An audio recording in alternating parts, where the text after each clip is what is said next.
everyone, and welcome to the MeZ Movie Monthly, the monthly podcast where me, MeZ, tell you about everything I've been watching the previous month. And boy, oh boy, have I been watching. If you're listening to this, you know me, I'm MeZ, formerly from the Car Joe MeZ podcast, now one of the hosts of the Horror Fight podcast. You can find that at horrorfight.com. at Horror Fight Pod on all your social media there. And you know, I love watching movies. Last year, I watched 385 movies. That's a lot of movies. It's not the most I've watched in a year, but it is the most I've watched in a very long time. So I was excited to do that. And even with that high number, I still feel like I probably could have got some more in there. I'm not talking like 100 more, but there were some nights where in my head I was planning on getting home after a long day of work. Oh, let me watch 2-3 movies. Oh, we're going to stay up all night. And I stayed up just scrolling, just trying to find something to watch. Right? I think we all have that problem. There's so much bullshit out there. Every streaming service has hundreds and hundreds and thousands of things to choose from, and then new stuff comes out and the old stuff goes away, and so it's very hard to keep up with all that stuff. So I would just be scrolling sometimes, and by the time I found something, I half-ass watched this movie, and then I just went to bed. So for 2025, I figured, let me make some New Year's resolutions, right? New Year's resolutions are silly, so I said, let me make some silly movie-related resolutions. So I said to myself, one, I should go to the movies more to see some of these movies. I would go to the movie plenty. I have 2 theater subscription services that I pay for. So, I'm paying for it, and it's not that I don't get my money's worth. Trust me, my movie subscription, I use it one time, me and Kellyanne, and it basically pays for itself. It's like $2 more, and that's the plan. So I'm definitely not feeling that I was gypped or anything like that. I just feel I could go to the movies more. I have free movies. Let's take advantage of it. So I said to myself, hey, the kid's at school, the wife is sleeping after working overnight, I'm done early from work. Why not head to the theater, catch a movie? Still plenty of time sometimes to catch a movie and still pick her up from school, so why not? So that was resolution 1. Resolution 2 was to be a little more focused with my movie watching. What I mean by that is try to set up a watch list, maybe weekly, maybe monthly, but just have an idea of what I want to watch so that I can stop those long nights of just scrolling through garbage. Maybe I'll pick a film series to watch, maybe a director, an actor, and just catch up on some of the movies I missed. Maybe there's some movies I haven't seen in a long time I want to give a rewatch, stuff like that. So that's the plan. How this podcast is going to work is I'm just going to run down everything I watched.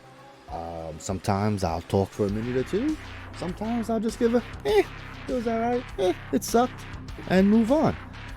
If it's a movie that I talked about or watched for the Horror Fight Pod, I'm not going to say much. I'll just name it. Maybe I'll give a star rating, and that's pretty much it. If you want to check out my thoughts on those movies, please check out Horror Fight. It's a good time. I think you'll enjoy it. HorrorFight.com, at Horror Fight Pod on all the socials. So yeah, let's get into it.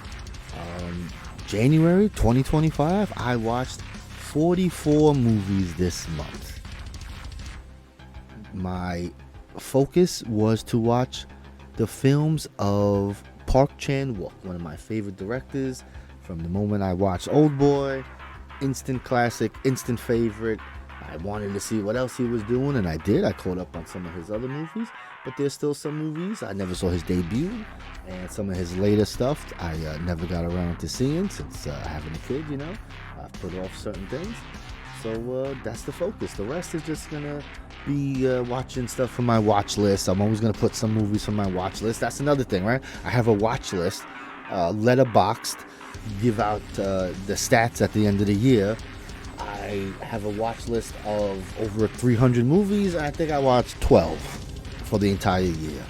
So the goal there is also to let's bring this watch list down. Let's put more stuff on the watch list as we find things that sound interesting. But let's get this down. Let's watch at least 4 or 5 a month. Let's see what we can do. All right. So first up in January was Red Rooms. This is available on Shudder. That's another thing. I'll try to let you know where a movie is if I can. This is available on Shudder. It came out last year. I've heard about it all through the year. Played festivals. It was getting a lot of good buzz. It was on people's top 10 list. It's a horror thriller about a lady who, I don't want to say obsessed, but she's very fixated on a court case that's happening at the moment where a gentleman has done some bad things to some children. We'll leave it there. I gave this movie 3.5 stars, so I don't want to act like I didn't like it. I liked it a lot. For me, I was expecting a little more. But again, that's just expectations. I see it on these lists, and I get why people would like it. Now, you listening at home, you might give it 4 or 5 stars. I could see that. Definitely going, oh, no, I really like that. It's less is more with this movie, which I never have a problem with. I think movies give you too much at times. But this one, the way people talked about how disturbing it was, I thought there would be a little more. This is definitely, it's not like that. If you're squeamish and stuff like that, you could definitely get creeped out and stuff like that. But you're not seeing a lot of physical violence in this movie. You're hearing about it. People talk about it. Maybe you're hearing it go down, but actually seeing it, it's not that type of movie. Next up, I have some horror fight movies I watched here. We did episodes in January, we did episodes on Werewolf, and then we also did on Giallo films. So to start the year, I watched The Wolf of Snow Hollow. I love this werewolf movie. It's a recent movie from 2020. It's excellent. And then I watched Dog Soldiers. This is one of my all-time favorite werewolf movies. This is about 20-something years old now. This movie, Dog Soldiers, is on Amazon Prime. It's on Shudder. Wolf of Snow Hollow is on Tubi. Definitely check these out if you're into werewolf movies. If you want to hear more about werewolf movies, again, horrorfight.com. Please check it out. Next up was Giallo, Don't Torture a Duckling. I'm not the biggest Giallo fan. I do the ones I like, I really like. The ones I don't like, I think are pieces of shit. This is one I really like, 3.5 stars. It tweaks some of the formatting of a classic Giallo, and I think that's why I liked it so much. Next up, Baby Girl, first trip to the theater, Nicole Kidman. Surprised she did not get a Academy Award for this nomination, I should say, but she was excellent. The guy is excellent. I didn't love the movie. It's good, 3 stars. I don't know if I'm some kind of deviant or something, but when I watch these kinds of movies, I'm always like, oh, I expected a little more. So the sexy stuff, it was all right. I get it, but could have been more. Should have been more. Next up is a movie that I don't think should have been more. I'm talking about 1996's David Cronenberg Crash. If you don't know this movie, people, they maybe get a little excited when they get into car accidents. Sexually excited. Very. If you know David Cronenberg, then you know what you're getting into. This is one of his best. Big fan of this one. Jerry Springer Fights Camera Action, my first 2025 movie of the year here. This is on Netflix. It's a documentary about the Jerry Springer Show. I was excited for this because I'm a Jerry Springer kid. I was the perfect age. I was in high school, and I went to a school where they had split schedules. So some kids went from like 8 to 12. Other kids went from 11:30, 12 to like 4 o'clock. And when I was a freshman, I had the late schedule. So every day before school, I'd be chilling, and I would watch Price is Right, and I would watch the Jerry Springer Show. And my goodness, it was incredible. What a time to be alive. This documentary, not so incredible. Maybe someone who's not familiar with what was going on might like it more, but me, like, it was a fun time capsule, but they didn't really give me anything else. Obviously, Jerry Springer's no longer with us. That, of course, hurts the project a little, but still, I expected to have a little fun with this, and other than seeing a clip or two, there was really no reason to check this one out. 2 more Giallos. The weapon, the hour, the motive. Fuck out of here. Nothing underneath. This one I liked because it was batshit crazy. It's very silly, but it was enjoyable. Next up, the best animated picture winner, Flow. We had a family movie night. We tried to do those. Usually we spin a wheel. My daughter's very hesitant to watch some of the movies that we recommend to her, but she has, for some reason, she respects the wheel. We put a bunch of movies on the wheel, some mommy's choices, some daddy choices, some Shiloh choices, and we spin it, and whatever it lands on, she'll watch it. So we've watched like Last Unicorn, like we've watched some shit. For family movie night, this time we just put this one on because it was getting the hype. It was nominated for Best Animated Feature, and it has a cat. And if you tell my daughter something has a cat, she's more than likely to be interested. So we checked that out. We all loved it. Thought it was great. This movie has no dialogue. If you haven't heard that, it's just animal sounds. It's strictly animals being animals. That's it. Pretty crazy. The animation is interesting. Some people might rock with it a little more than others, but I thought it was cool. Next is the Shudder movie. It's called The Primevals. This is a movie about a group of explorers, scientists looking for a Yeti. The hook of this movie is that it is in like stop motion claymation stuff. So if you grew up watching Jason and the Argonauts, Sinbad, shit like that with Medusa and the fucking the Cyclops, this is how the Yeti looks and some other stuff. And the movie's not great. I gave it 2.5 stars. It's okay. There's a lot of nothing going on in the movie, but then the last 20-30 minutes, chef's kiss. That's when the mayhem starts, and if you grew up watching that shit, I could see you really digging at least that portion of the movie. Alright, next up I have 5 horror fight movies, so we'll do that quick. The first 3 are Giallo films again. 2 from the master of Giallo, Dario Argento. I do enjoy his movies. I call him the master. I don't just say that because that's what people call him. He is to me. He knows how to do it. He's pretty much the only one I really enjoy. Trauma from 1993. This is a batshit crazy one. It's fun. Then what's maybe considered one of the best, if not the best, Giallo is Deep Red. This one I'm a big fan of. And then a lizard in a woman's skin, not a big fan of that one. Then we have 2 movies that I was getting ready for our first episode of February about twisted romance, movies where love, obsession can lead to deadly things. I watched The Loved Ones because when I first thought of that topic, that's one of the first movies I thought of, about a young lady ask a boy out to prom. Boy says no. Well, guess what, boy? You've done it now. She gets kidnapped. It's essentially, a girl on chair movie where terrible things happen to someone tied up, except the roles are reversed here. It's a lady doing it to a boy. And this is a great movie. It's one that I liked, and then on repeated viewing, I've liked even more. Pretty much love it. Definitely check it out. This one, though, is nearly impossible to find. We were able to watch it on Pluto with terrible ads that just jump everywhere. But this has never really gotten a full, proper release of anything, even a theatrical release. I remember hearing about this movie for years. It's a 2009 movie. I didn't see this till 12 or 13, I believe, because it just never made its way over here. It's from Australia. So if you want to check it out, Pluto TV. And then I watched Heathers, another movie about twisted romance. This is a 80s, I guess, classic, right? I guess, right? Is this a classic? I don't know. I feel people bring it up. People love this one. Winona Ryder, Christian Slater. They want to kill the popular kids in high school. A lot of fun. Next is a movie. This is one of these. This is a Gomez movie through and through. It's on Tubi, so you can find it on Tubi. It's called Zeram. Zeiram. The I is silent most of the time.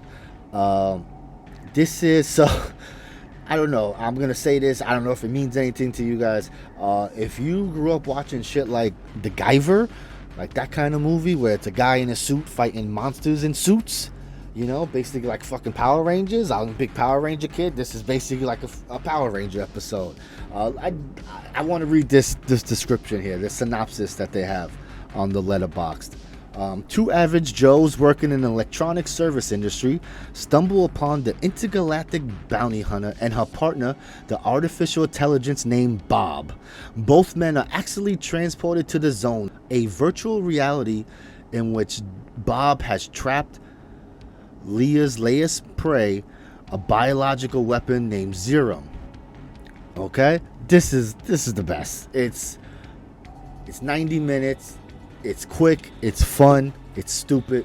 This is what it's about. There's a sequel. I have not gotten around to that yet, but it's definitely coming up soon. All right, next up, I have 3 2025 releases. One of them was the big Netflix release. This is Back in Action, starring Jamie Foxx, and the big hook of this one is that Cameron Diaz has come out of retirement to cash that check, baby, because there is no other reason she did this movie. This movie is not good. It's not terrible. It's one of these Netflix action movies, I'm sorry to say, where you watch it and you kind of just forget about it once it's done. Like, it's just, there's no set piece that sticks out in my head. I do know that Jamie Foxx and Cameron Diaz had very good chemistry together. Whenever they were together, riffing, going off each other, that was a good time. But there's a lot of not good time in this, so yeah, I would pass on this one. Then I went to the theater for 2 movies. I saw Den of Thieves 2, Pantera. Boy, oh boy, Big Nick Hive represent. Den of Thieves is a wonderful movie that came out a couple years ago. Baby Heat, we like to call it. It's a heist movie. This one is the same, except now Big Nick is getting in on the bad guy action. Very good. It's long. It's a little too long, I will say. I think it needed to be trimmed just a bit. Next up was The Wolfman. Just Wolfman.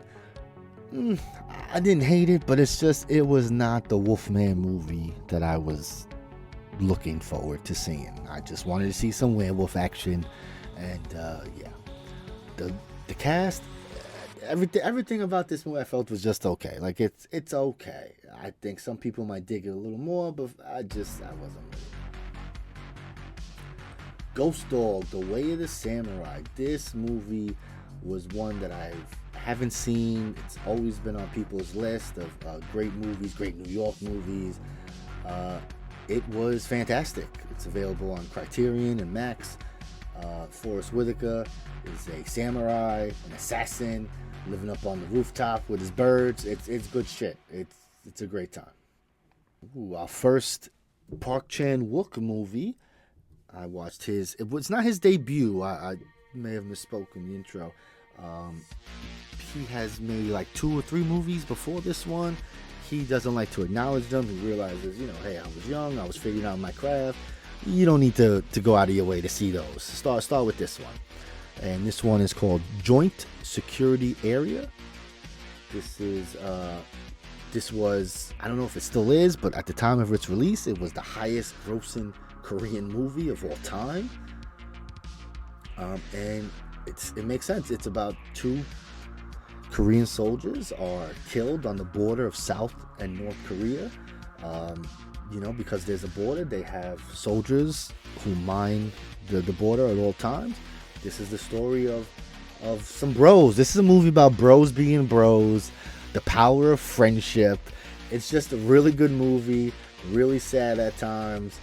I didn't know what to expect, but it was great.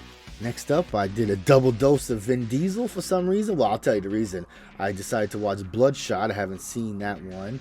That came out around pandemic time. It was I think it was like one of the last movies people saw before lockdown, right? I think it was one of those movies. I know for me it was Invisible Man. Some other people, I think Sonic, right? Sonic was the last movie people saw before shutdown. But Bloodshot was around that time. Never got to it. It's based on a comic book. And it wasn't very good. 2 stars, not the best. The action's okay, but it takes a while to get going. Just not good. So I decided to watch a Vin Diesel that I do like, and I watched Pitch Black. I haven't seen this in forever. Wanted to check it out. I think it still holds up. I think it's a fun movie. Vin Diesel's having fun as an alien that can see in the dark. And those creature designs, love those aliens that he has to deal with in this movie. A lot of fun. This next movie, I don't know why I watched this movie. I really don't know how I came across it. It is available on Tubi. It's called Anatar. Anatar. And it's like a parody of Avatar, but the aliens are blue ducks. And again, I really don't know why I watched it. I guess I was in the mood for a piece of shit, and I got it. This movie's terrible. I wouldn't tell anyone to watch it. I would say, since it's on Tubi, maybe put on 5-10 minutes of it just to see what the fuck is going on in the world in filmmaking. And it is, boy, oh boy. Anatar, folks. Sympathy for Mr. Vengeance. This was a movie from Park Chan-wook. This is his next picture after Joint Security Area. I'm going in order of film release. So this was next up. I had seen this one before, but it's been many, many years. It's a Vengeance movie, obviously. It's part of his Vengeance trilogy. It starts one way, goes another way, and it's great. Performances are great. It's heartbreaking. It's great. Kunk on Life. This was on Netflix. I saw some people logging this. I'm always looking for something funny, especially something you could put on while you're doing something else, have a few laughs. This was good. I gave it 3 stars. It's a comedy lady. Her name is Kunk. What's her name here? Philomena Kunk. Cunk. Kunk on Life. So it's, how would I describe it? It's basically like Zach Galifianakis in Two Ferns, how he's very serious with the questioning, but he's asking some really silly, stupid shit, So she's going around trying to answer some of life's unanswerable questions, asking scientists, philosophers, but she's just, being very dry and very sarcastic. It was good, it was interesting. It's 90 minutes. There are some big laughs in there. Definitely check that out. Next, I headed over to Amazon Prime to check out. This is the Tom Green documentary. Tom Green, that was another part of our growing up, right? We were in the perfect time for that growing up. Tom Green coming around doing his just absurdist bullshit was perfect for teenage Gomez and his friends. The Bum Bum song, watching him just abuse his parents, them yelling at him sometimes. The dad is cracking up because he just can't help what his son did is hilarious. And so this is a documentary by Tom Green, so it's very informative. It was good. It's definitely a time capsule, but with some extra stuff to learn about the making of it and all that. Very interesting. I was a big fan of this one. Next up was Silver Bullet. We had already did our werewolf episode for Horrified at this time, but we were going to do a Stephen King episode coming up.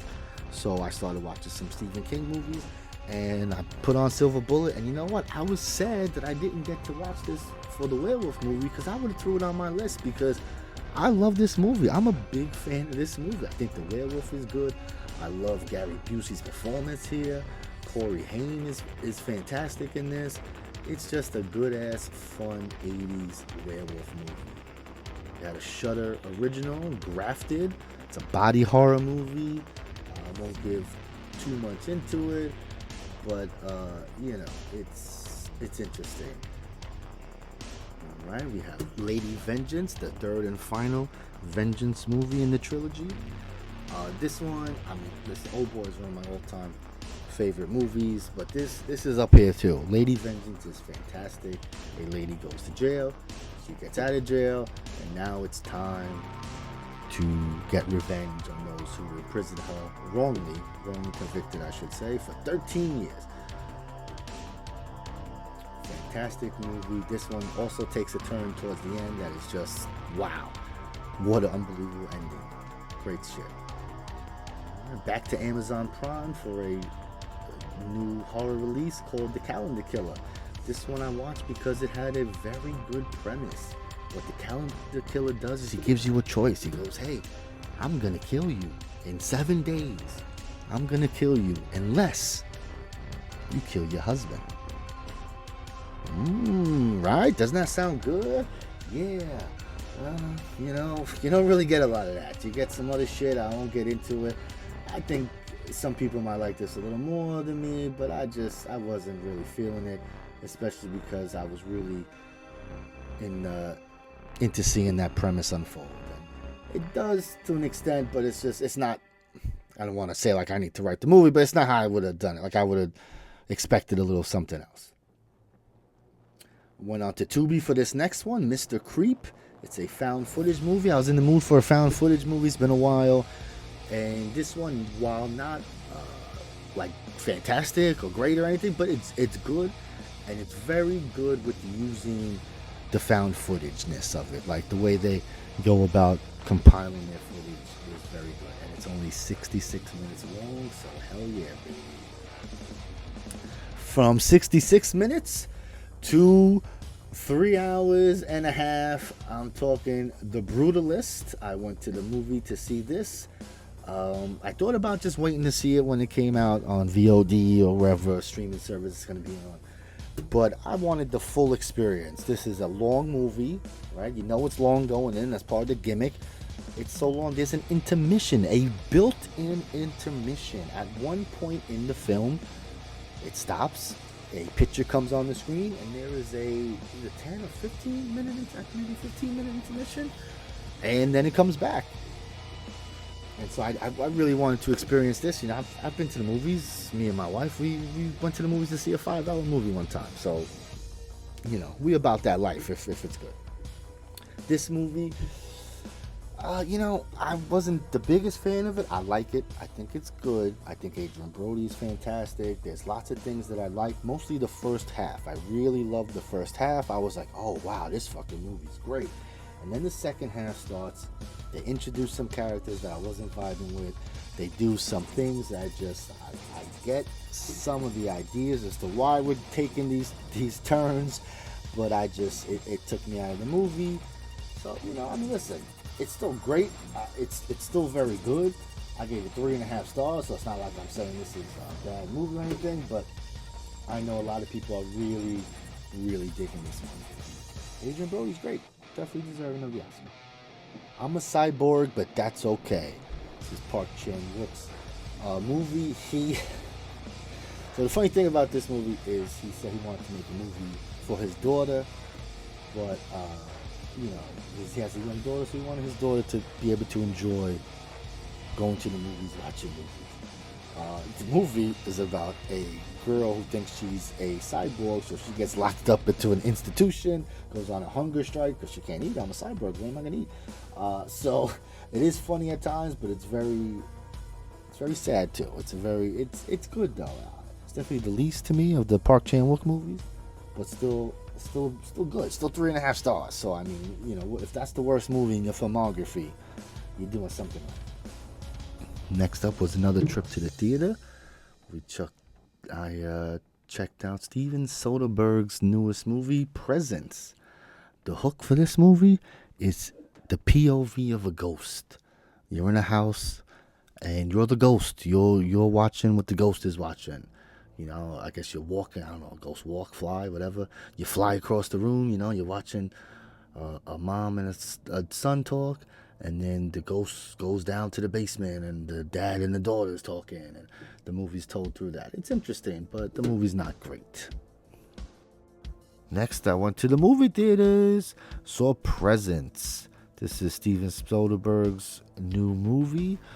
You go see this movie because it's a gimmick movie, right? The gimmick of this movie is that it's told in the POV of the ghost, okay?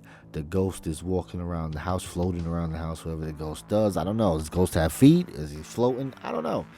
Whatever you think a ghost does, it's doing it in the house to move from room to room. And It really is. It's a point of view. So sometimes the movie just shifts really, boom, boom, boom, because it's a ghost, right? So it could fly around. I guess it is flying around, actually. Now I think about it. Sometimes just creeping in the closet, but it's told through that. So it's the daughter is talking to the dad in the kitchen, so the ghost is watching, and then the ghost goes up the steps, and now you're seeing a conversation between the mom and the brother. It's interesting. The story itself, it's not bad. It's a 3-star movie. The gimmick gets you there, and it's interesting. It's barely a horror movie. It's a horror movie because it's about a ghost, really. But it's Next, I watched the classic Audition. I rewatched this. Haven't seen it in forever. It's one of my favorites. I love how it's this, fun little, I don't say romantic comedy, but it's just about a guy trying to find love. And then it takes a fucking turn, and boy, does it take a turn. I watched it for Twisted Romance. It's fantastic. Great movie. I believe it's on TV. Another Twisted Romance movie, but also a Park Chan-wook movie. Thirst. I love this movie. It's about a priest who's maybe questioning his faith, and during a blood transfusion, he becomes a vampire. Oh no! Meets up with a young lady who's up to no good, and together they do lots of things, lots of bad things. I love this movie. One of my favorites. Saw it in theater. I was actually writing for a movie website, and I got to go for free on the guest list. Very cool. Lots of fun. Great movie. Ladies and gentlemen, 50 years of SNL music, a 3-hour documentary about some of the music highlights and important things that have happened on the show Saturday Night Live. This was great. 4 stars. Wonderful. Another trip to the movie theater for Companion. This is a movie, the less you know, the better. I guess the best way, the log line, I guess, would be a group of friends go up to a cabin for the weekend, and something bad happens that alters the events, of course. 2 more Park Chan-wook movies. Stoker. This is one of my favorite movies. It's my favorite of his movies besides Oldboy. Park Chan-wook he's so stylish in his filmmaking. But he doesn't beat you over the head with it. It's always subtle stuff. This movie, he's like, oh, we're going to use all the tricks here. There's not a lot of dialogue in this movie. It's very visual, and it's incredible. Some of the transitions, the combing of the hair into the rustling of the grass. Oh, chef's kiss, baby. Fantastic. Then I watched Handmaiden. This is one of his newer movies. It's available on Amazon Prime. I don't want to give too much away, but we'll say that a gentleman has asked a pickpocket to disguise as a maid so that they can get the fortunes of a princess, of a Japanese heiress. And twists and turns ensue, and this is fantastic. One of his best. Again, the man don't miss. I said his worst movie was 3.5 stars. This man is great. This is another one. And then the last movie of the month, it was a Shudder original. It's called Dark Match. It stars Chris Jericho as an evil. You shouldn't say evil. He's just a wrestling promoter, and something's not right about him and this promotion, this event that he's running. It was good, not great, but if you're a wrestling fan, I definitely think you get a kick out of what they're doing, mixing the horror and wrestling. So there you have it, folks. 44 movies, 30 of them were first-time watches. That's good. A couple movies in the movie theater, so it was a great month. For February, the plan is to watch the Terminator movies and to check out the films of the Coen brothers. That should be a lot of fun. Please, guys, if you have any suggestions of how I should do this, I'd try to do this quick. Maybe too quick. Maybe you want me to talk a little longer, maybe a little less. Let me know. Open to suggestions, of course. Please let me know if you check out any of these movies. You can catch me at Horror Fight Pod on all the socials. That's where I'm doing most of my social mediaing, and check out horrorfight.com. We release an episode every other week, every other Wednesday. We just released a Saw franchise fight where we talked about the Saw franchise. It was, I think, one of our best episodes, a lot of fun. And upcoming, we have Animal Attack movies, and French Extreme, Final Destination franchise fight. A lot of good stuff coming up in the next couple weeks. Definitely check that out. And so until then, folks, peace. Keep watching the movies.